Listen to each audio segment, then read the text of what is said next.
So, hi, my name is Jethro Constant, a physiotherapist here at Human 2.0, and today we're going to show you what a typical physiotherapy assessment looks like. Here we have Travis, and with his permission, we're going to be videotaping this so that you guys can see what we do. Cool. So, Travis, first of all, nice to meet you. Nice to meet you once again. What brings you in? So I've been having lower back pain recently. Okay. When did it start? It's been on and off for about a year now, I'd say.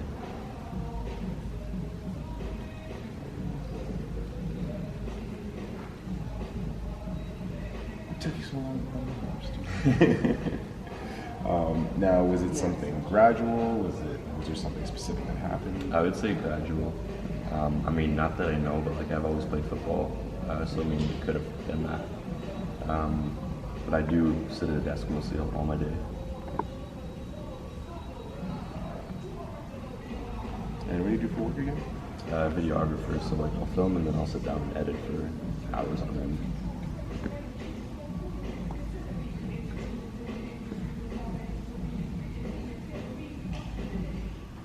Did you notice any bruising, any swelling? Mm-hmm.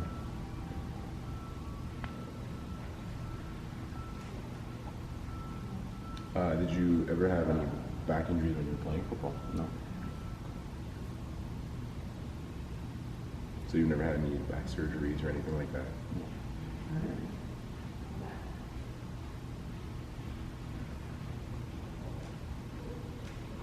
What have you done for the pain so far?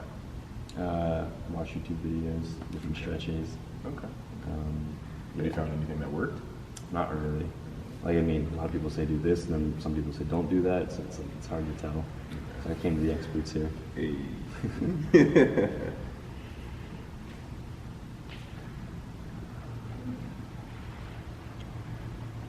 Any numbness or tingling down the leg? No.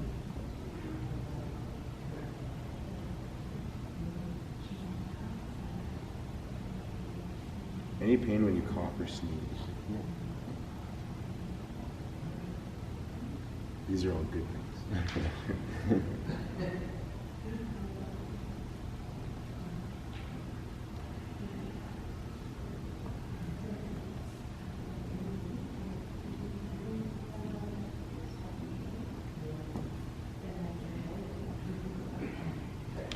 Do you ever feel like your back gives out or anything like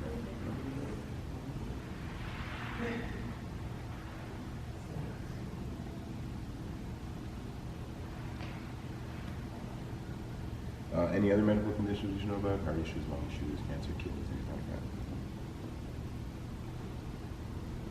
Does the pain wake you up at night? Sometimes, yeah. Like if I roll over or not, like, yeah. What position do you sleep in? Mostly on my back. I used to be on my side a lot, but like now I just put like a pillow under my knees. Okay. Yeah. And it's supposed to help align the spine. So much Yeah. info. Any other activities, hobbies that you do on the side, like going to the gym or? Go to the gym often, yeah. Okay. How often? Probably 3-4 times a week. And when you go to the gym, what does it consist of? Weights, cardio, a little bit of everything? Everything, yeah, both. Are there any exercises that cause discomfort or pain? Probably squatting. Yeah.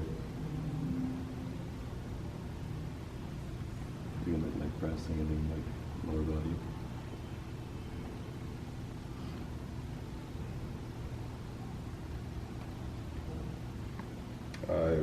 Now you mentioned you started watching some YouTube clips, things like that, for stretching, but before getting like conflicting info from the stretching, are there any of the stretches that you've tried that you feel like kind of helped a little bit, or you just haven't really found anything that's consistently helped at all? One would be like putting my foot up on the table like this, and just like pressing down and leaning toward it, which kind of relieved a little bit of pain, but yeah. How long were you holding your stretches for?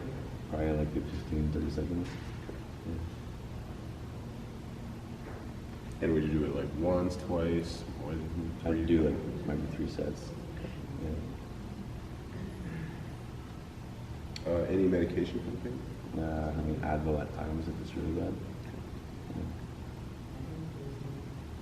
No scans, X-rays, MRIs, anything like that. I don't think you're there yet. I'm just curious.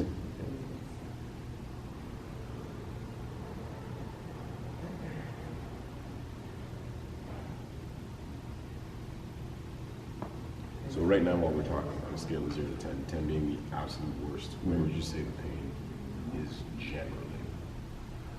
Right now, probably like at 6 or 7. I'd say some days it goes up to an 8. I would say. Okay. Yeah. Are there any times when there's no pain at all? Usually when I lay down, maybe. Yeah. And it goes down to 0, or is it like a 1, 2? Maybe like a 2. Yeah. And when you do get pain, is it more sharp, burning, shooting, achy, throbbing? Yeah, I'd probably say like sharp or everything. Yeah. Everything like I researched, I think it was leading toward like anterior pelvic tilt from sitting too much. Okay.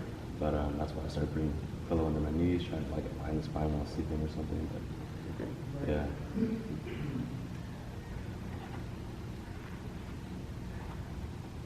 So you mentioned squatting and leg press, and then now you also mentioned sitting. Is sitting one of the positions that cause some of your back pain? Yeah. Like I'm fidgeting a lot. Like if I sit down for like an hour, I'm just like putting my leg under my butt and like trying to reposition myself all the time. Yeah. It's not bad. We'll talk about that, but that's not bad. Okay. Any other positions or movements that cause discomfort? Not really. Is there anything, you mentioned Advil already, but is there anything else that you find that helps with the discomfort, like heat or topical cream, anything like that? I'm gonna try to get that now.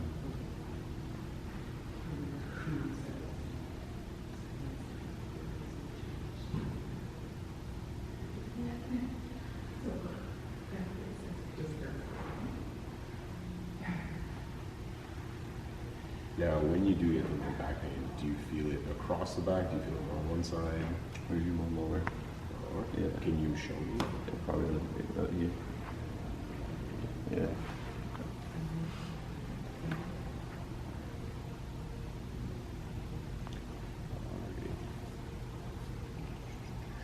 So let's get into the assessment. I'll get you to take your shoes and socks off.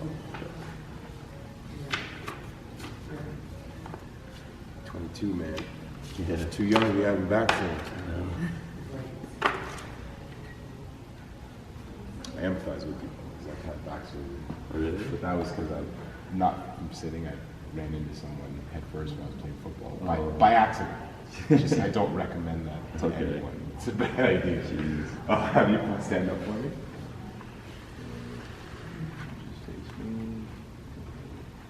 Any hamstring pain, calf pain, anything like that? No. Please turn your face that way. And turn your face the wall the whole way. So basically what I'm doing is I'm looking to see if there's any alignment issues. I'm not just looking at the back, I'm going to look at the lower body as well. So what I can already see a little bit is when I look at the knees, you can see there's a bit of a rotation towards the inside. Okay, we'll discuss that a little bit further, but that's one of the first things I noticed. And then that actually has an effect down in this area where you can see there's almost a bit of a collapsed arch, as they would say, but it's not severe or anything like that. Okay, so you can stay there, Travis. I'm just going to check you out a little bit. I'm just going to hold this up. I'm just sure you're not completely lopsided. Okay, that's pretty good. So that's good. Okay. So, just poke it around, let me know if there's any pain. Any tenderness in there? Yeah, a little bit. Okay, okay. Not too bad. How about on that side? Same thing, or? Probably not as much. Okay, that's mostly the left side. When you stand, do you find you put more weight on one side than the other? Yeah, I think it's my right foot. Again, that's something that I notice. Yeah. With the ankle a little bit, what you call pronated. So, collapse on the inside a little bit. Alright, so right now I'm looking for what's called PSIS. Okay, so posterior super iliac spine. Alright, so from here I'm going to get you to lift your left knee towards the ceiling. Okay, that's good. Back down. Same thing with the right side. Good. And back down. Any pain with that? No. Good. And do the same thing, so up with the left. Good. And back down. And with the right. Good. So what I'm doing there is just checking to see if things are moving along what's called the SI joint, so the sacroiliac joint, just to see. Basically, that's where the spine attaches to the hip, just to see if there's anything out of whack when it's moving, and you're pretty good. Okay. So I should turn to face me. All right. So I will get you to keep your legs straight, and I want you to lean forward and try and touch your toes. Let me know if there's any back pain when you're leaning forward. Okay. Yes. Oh, Travis, you're 22. Yeah. That's terrible. Okay. So. Comes to your side. You're just going to slide down the right side as much as you can. Any pain with that? Do you feel stretch on that side? Yeah. Okay. Back up. Any pain on the way back up? No. No. Okay. The other side. Side. Okay. So, cross the arms. Keep your legs where they are. Just rotate your body as much as you can. Any pain there? Good. Other side. Okay, good. Now, hands on your butt. We're going to lean back as far as you can.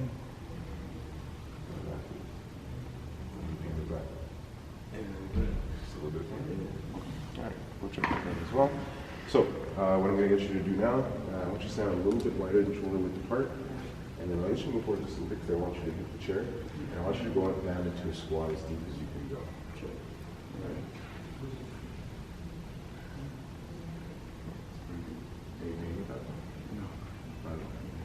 Let's do it one more time. Okay, that's pretty good. All right. Put you on. Actually, we'll take a seat right here. Okay. So right away, the first thing that we notice is you have a lot of tightness in the back of the legs. Okay, likely from sitting. In the back of your legs, you have what's called a posterior chain.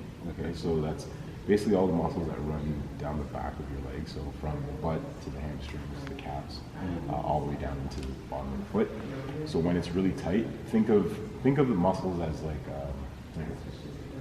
almost like a rope. Okay, so it starts to, if there's a lot of tightness, it's like everything is tethering down. So that's yanking on your spine. Okay. Now you mentioned that you sit a lot. Okay, so most people will not sit like this. Yeah. Editing for X number of hours. It could start like this, but it ends up looking kind of like this. Yeah. So you can see how the round and the back typically happen. Yeah. Okay. Now a lot of that has to do with everything kind of pulling in that direction. So we'll investigate a little bit more, but I so far I don't anticipate that it's like a disc issue or anything like that, especially because you don't have that numbness, tingling, giving down, shooting pain down the leg or anything like that. It really seems more mechanical, muscular. Okay. But that's like a key indicator. Usually if someone says they have back pain, right away you check to see if there's any of that back chain tightness, because that tells you, okay, there's a tug of war happening back there, and it's causing discomfort. Okay. So you can back a little bit, just because I'm going to back up. How long have you been with the Full time, about 2 years now. How you like it? It's good, yeah. It's really cool. Very cool. What is the best part? What's the worst part? The best part's probably getting out of the house. Yeah, just like doing something different. The worst part, sitting down. Fair. Yeah. All right, so we're gonna do what's called a slump test. Okay, so what you're gonna do is you're gonna put your hands behind your back, just like this. You're gonna tuck your chin into your chest, and then you're just gonna slump. Just like that. Okay. Now, does that increase your back pain? A little bit. Yeah. Now, does it stay in the back, or do you feel like it shoots down the leg at all? I'm stuck in the back. Okay, so I won't keep you here very long, but I'll get you back into that slump position, and I want you to slowly straighten your right leg. Does that increase the pain? No? Just feel tightness in the back of the leg mostly. It doesn't travel down the leg. No. Okay, let's try the left side. Down. Same type of feeling? Okay, you can relax.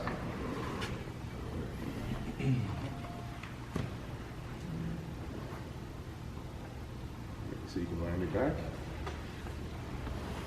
So far so good. It's not too bad. So typically with someone, like I said, who had symptoms like, you know, I feel pins and needles running down my leg or things like that, I would do a lot more in terms of what they would call neurological tests. So kind of like when you go to the doctors and they check for the reflex hammer, doing the knee, doing the back of the Achilles, things like that. Typically with someone who I suspect is just having mechanical low back pain, I won't really go into all of that because that's just, I want to get to the nitty gritty and spend more time there. But let's say if someone came in and they're like, you know, it hurts when I sneeze and it shoots down my leg, then I would probably investigate a bit more in terms of nerves. And I do check nerves as well, but just not to, you know, that much detail.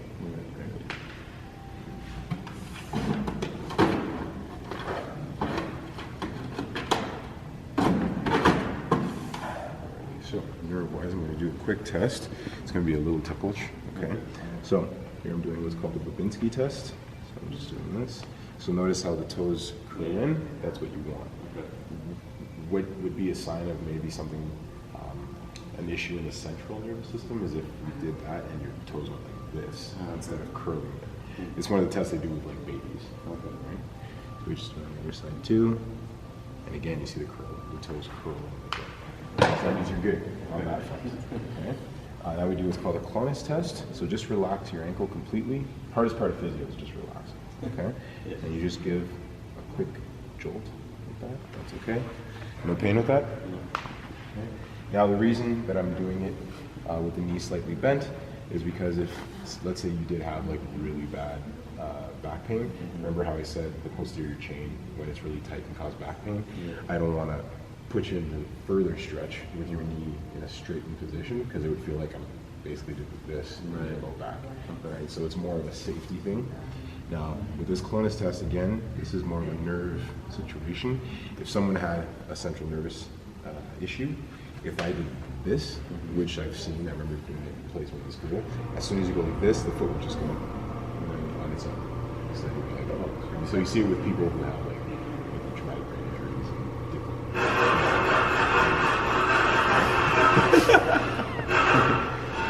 all right.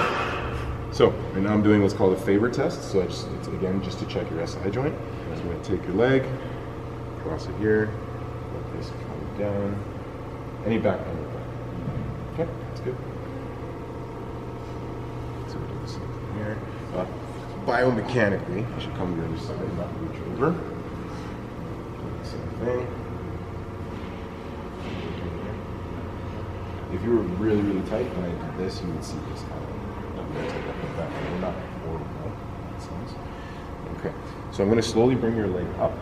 Okay, just let me know when you feel, if you feel any tightness in the back of the leg, or I should say when the tightness starts, because we know there's a little bit of tightness there. But also let me know if there's any shooting pain down the back. Okay, so this is a straight leg raise. So just relax. I won't drop the leg. Let me know when the tightness starts.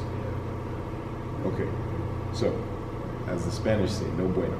Okay, so anything, if you're bringing up the leg and you're feeling tightness or quite a bit of tightness, even before the heel is aligned with the knee, it tells you you're pretty tight.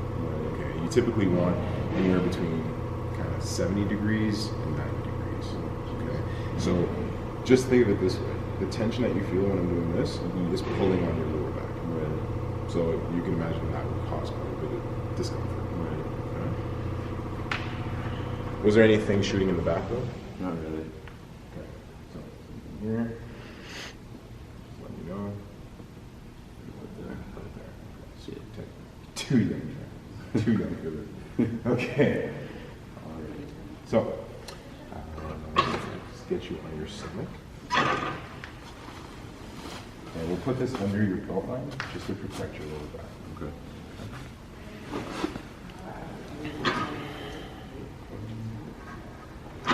So, just look back here. So, quickly over the hip. This brings you to about the lumbar region. Okay.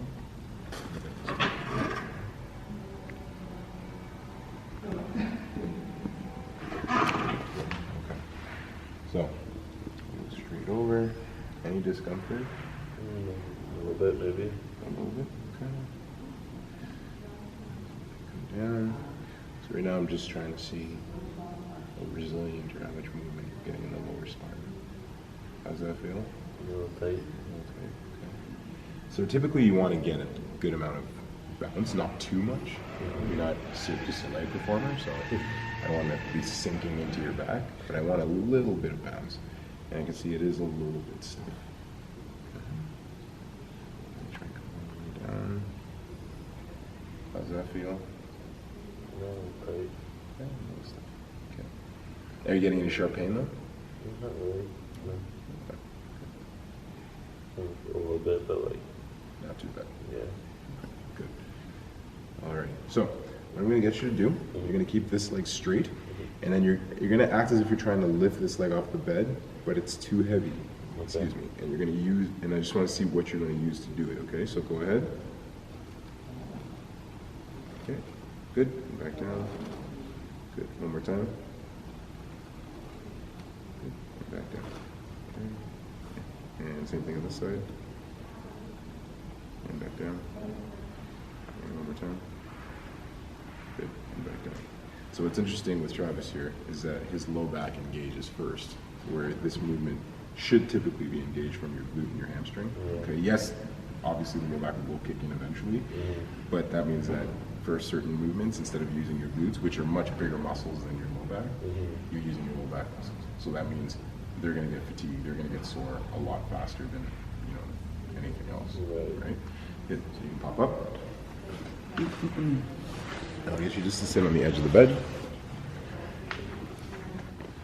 So you can stay there. Just put your knees down so your feet are flat.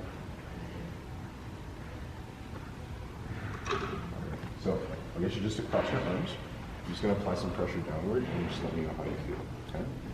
So does this increase the pain or it doesn't change anything? Maybe increase a little bit. Increase a little bit. Okay. Underneath, do the opposite. How does that feel? Feels better. Okay, so it's relieving. Okay. So maybe you just to turn to this side. That. And do the same thing. Go that lower. Okay. And relax. Let's go to the other side. That one's worse. Okay.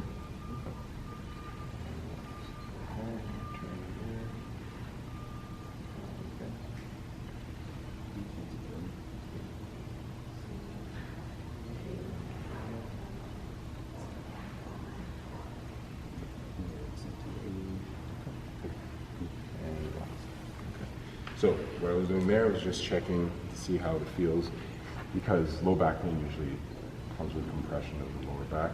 So when I was pushing, it was creating a little bit more compression. It was causing some discomfort. And again, just turning the spine and adding compression is just compressing at different angles. And then when I did traction, which basically means gapping a little bit more, it felt better, which is expected.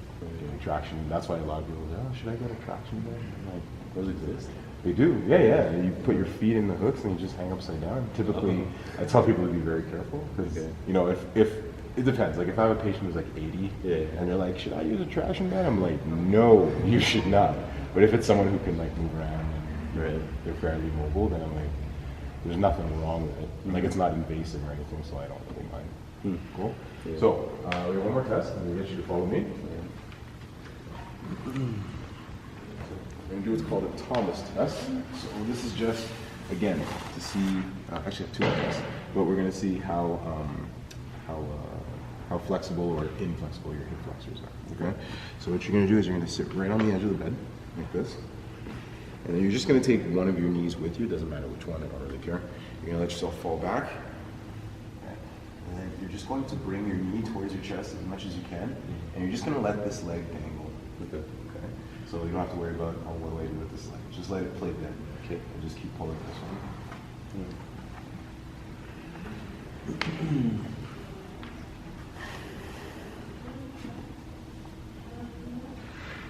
So pull.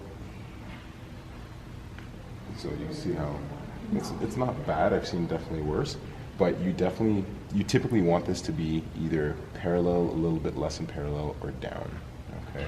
That tells you that when he comes up, this hip flexor wants to still be active.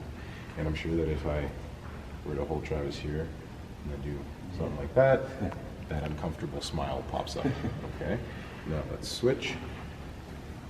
Grab this one, same thing. Now the other thing is, this could, not even, how do I say, it may not necessarily be parallel, but you'll see it kind of pop out to the side like that, and that tells you that there's usually some tightness there as well, okay? And again, if I push a little bit, there's a bit of tightness in there. Okay, so tells that there's some hip flexor tightness. Okay, I'm going to bring this one up, and then you can just roll up. Good. Okay. Now, the reason we tested that out is because your iliopsoas or your hip flexor muscles, they actually attach directly to your spine. Okay. So if they're tight, like you said, if you're sitting, and I don't want to say like the muscle shortens, the muscle gets more tension because it's from being in this position. So those muscles, which attach to the spine directly, they start pulling this way. Then you have the posterior chain muscles, so the butt muscles, the hamstrings, they're pulling the other way. So like I said, there's a tug of war, and that flag in the middle during the tug of war is your spine. Okay. Right. So if there's pulling on both sides, you get mechanical back. Right. Okay. So we're almost done. I'll let you lie on the right side.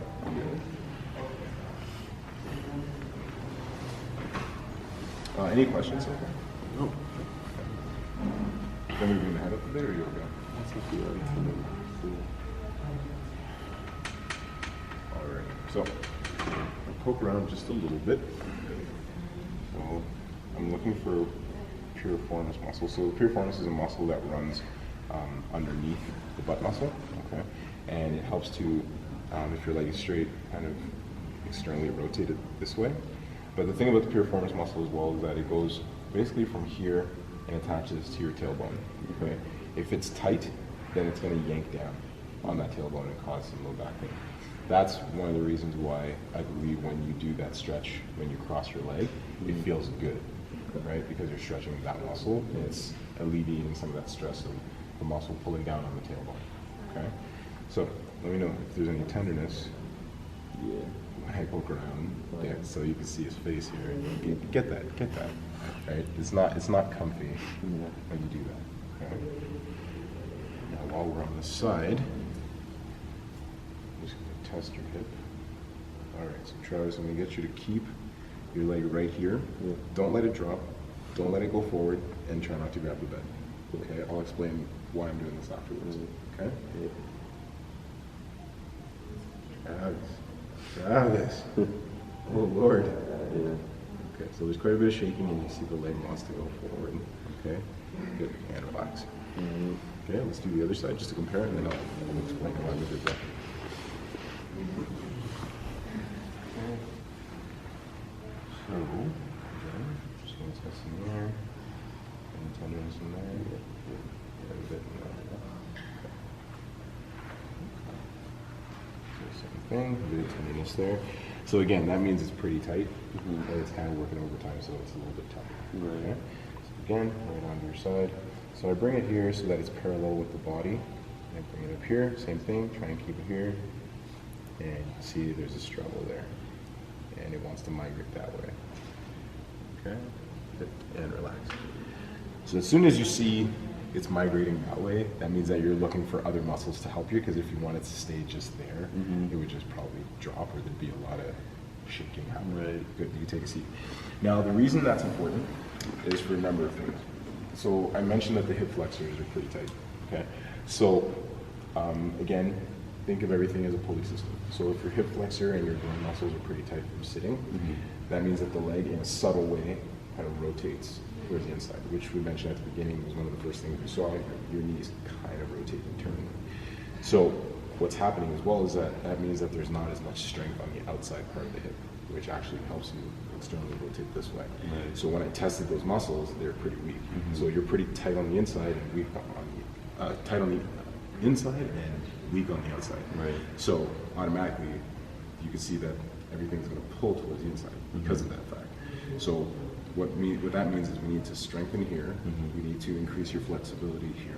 Okay. The biggest piece of advice I would give you: take breaks. Okay. I know as a videographer and editor, things like that, it's very easy to get into a zone and just kind of let the clock just fade away. Set an alarm if you have to. And what I mean by break, I'm not saying be inefficient, where every half hour you take 15 minutes off, you're not going to get anything done. What I mean is just change your position. You already mentioned you feel like you have to get fidgety because things start to get slower. You don't have to wait till you get to that point, right? Every half hour, 45 minutes, just stand up, change position, move around, get a drink of water. I tend to tell people to drink a lot of water because it's going to force you to go to the bathroom anyway, so then you have to get up. But just move around, change positions, and then you can go back to what you were doing. So it literally takes 2 to 3 minutes. I picked up a standing desk too, so I'm able to stand up while I work, which is nice. Okay, that's good. That's good. I still want you changing positions though, because and that's the misconception with standing desks, right? A lot of people say, well, I have a standing desk, so I should be fine now. Right. Keep in mind, when you're standing, your legs are still working. Right? Like if your leg muscles weren't working, then you'd be basically a puddle on the ground, which tells you that when I'm standing, my muscles are still working. And at the same time, you can still have bad posture when you're standing. That's true. Right? Very easily. Right? Well, again, people don't stay like this. Do this after after a period of time. Okay. So with that being said, as you saw, we're poking around the glute, so we need to stretch out this muscle, strengthen this muscle, add some flexibility in here, and again, in the low back as well. In that lower lumbar area, there's not a lot of movement. A lot of people do what's called hinging, okay? So instead of physically using the lower part of the spine to actually bend, you'll usually see like a crack or kind of like a slip a little bit higher up, and most people will bend there, but there's no movement here. And that's why when they kind of move in that area, they're like, well, it's not moving, it feels like gunk, and it's like, well, that's years and years and years of not moving. Plus, being in this seated position like this, when you tell your back, okay, I want to do this, your back's used to do this. Right? It's a physics, essentially. Your body wants to just keep doing what it's doing, right? Even though it's not good for it. It's going to just get accustomed to that, and it's going to be like, all right, well, I guess I'm just going to get accustomed to doing this. So you want to make sure that you get some movement in there, okay? So I'm going to show you a couple of things that I want you to do. I'm not a fan of giving 15-minute exercises because people are busy, and if someone gave me 10 exercises, I'd probably do none. Right? Okay? So let's get to the ground. Your squat is really good too, which is a very, very good start. Okay? So the first thing we're going to do, I'll get you on the ground. Okay? And we'll just go over a couple of things. And I'll print all these out so you don't have to remember by heart. So the stretch that you were doing was very good. And typically when you do these stretches, you want to hold them for about a minute or two. Okay. Anything less than really 45 seconds a minute, kind of useless. Okay. And I know that there's some literature out there that say, no, don't do static stretching. Listen, there's a time and place for everything, right? Like there's a time for dynamic stretching, there's a time for static stretching, and so on and so forth. Because I know some people say that, if you stretch, then you're activating the stretch reflex, and it's going to make you tighter. And blah, blah, blah. Listen, that's if you go into it like aggressively, then your body will react by tensing up. But if you slowly go into the stretch and you sustain it to counteract the fact that you're doing the opposite during the day, you'll be fine. Okay? So, first things first, you're going to lie on your back, and you're going to do the stretch that you just mentioned, which is just bring your ankle across your knee. Okay? Then you're going to bring your leg up, and you can grab one between the legs, one on the other side of the leg. You can keep your head down and then just pull. You should feel a pretty good sensation in the back of in this case, the right glute. Okay? Now, I'm going to say this. When it comes to this type of stuff, I'm super lazy. I don't like to hold my stretches, things like that. So what you can do is when you get into that position, so I'll get you to get into that position again, find the wall. Okay. Wall's here, you don't have to use your hands. Okay? And then you just, if you're watching TV, watching Netflix, whatever, you can do the stretch.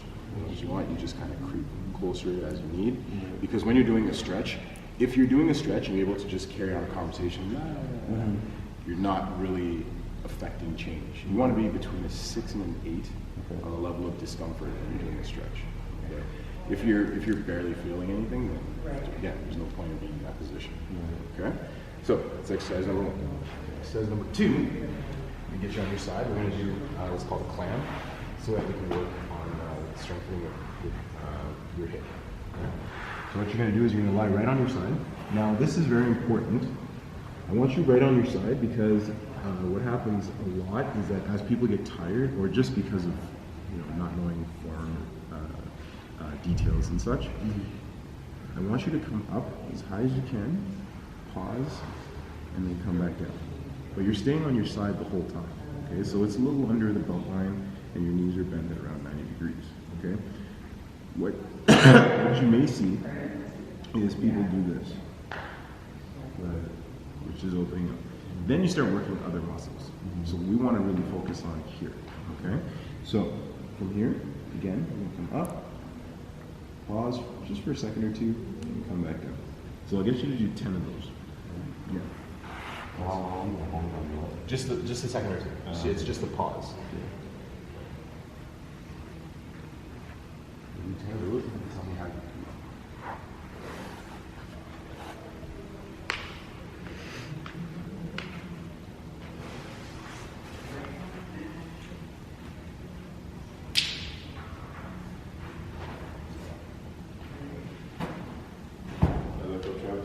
Yeah, that's good. Yeah. You feel like you're working? Mm-hmm. Good. Where do you do it? Where do I feel it? Back here. Perfect. That's exactly what you want to feel.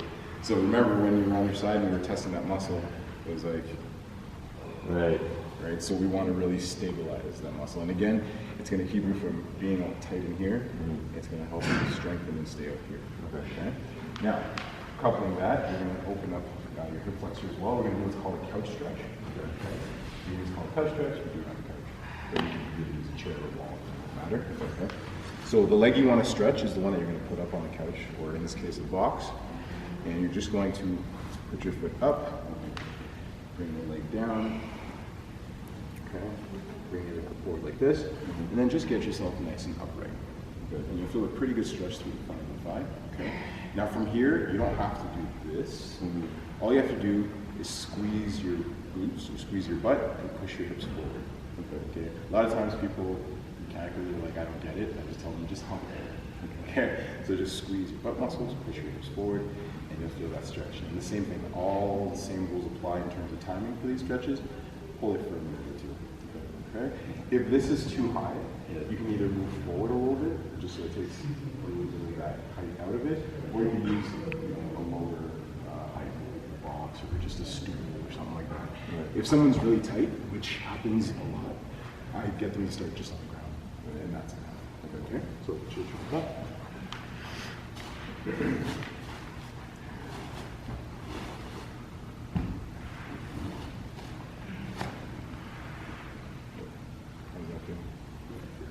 Good. Now try squeezing your butt muscles. Suck your stomach in. Feel a little bit more. Yeah. Good. Any sharp pain in your back with this? Good. Good. All right. Almost finito. Now, this is one of my favorite stretches because, again, it's a nice and easy stretch. Okay. So just find a door frame, 2 walls meet, doesn't matter, just to get a hamstring stretch. Okay. So what you're going to do, walk down, put the other leg to the side. I'm just going to bring this leg up, and then you can just hang up here. Okay. So if it feels too intense, you can go back a little bit. If it's not enough, then you can move forward. Now, be very careful. Like if someone has nerve pain or things like that, you may not want to bring your ankle down towards like this, because then you'll probably get some shooting pain down the leg. So then you put a slight bend in the knee, okay, which would probably hit the hamstring a little bit more anyway. And then you just hang out here. Make sure that this other leg is down, because I'll get you into this position, but you'll notice if you feel quite a bit of tightness here, as soon as you do this, it takes the load off. So you want to make sure that this stays down. Okay.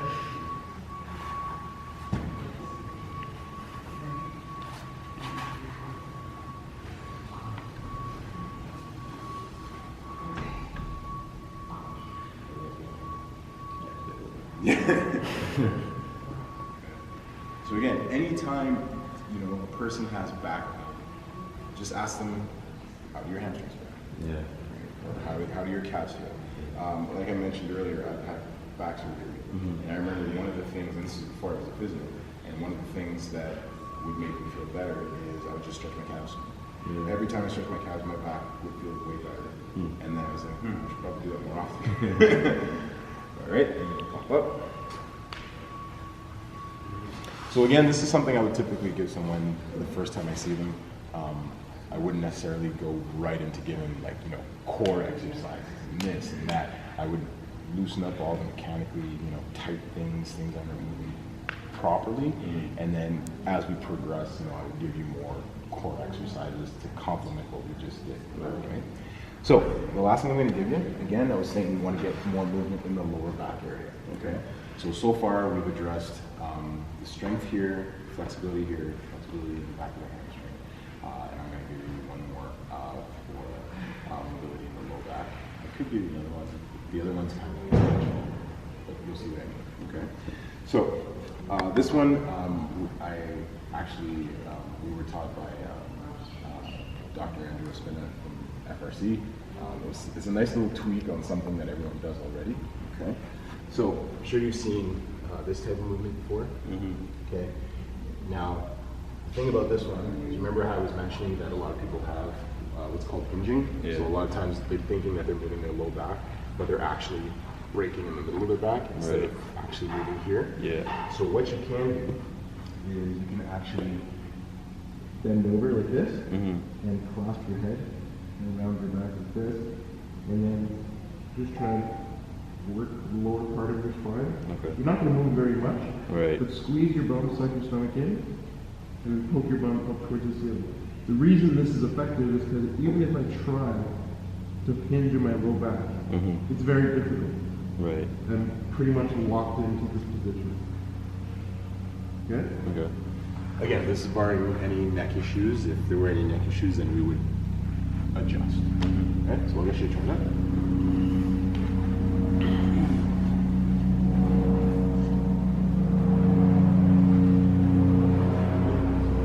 Focus on just moving. So follow my hands. Around the back, squeeze the bum, suck the stomach in. Good. Again. So you can see where he would want to break, but because he's in this position, it makes it that much harder. Good.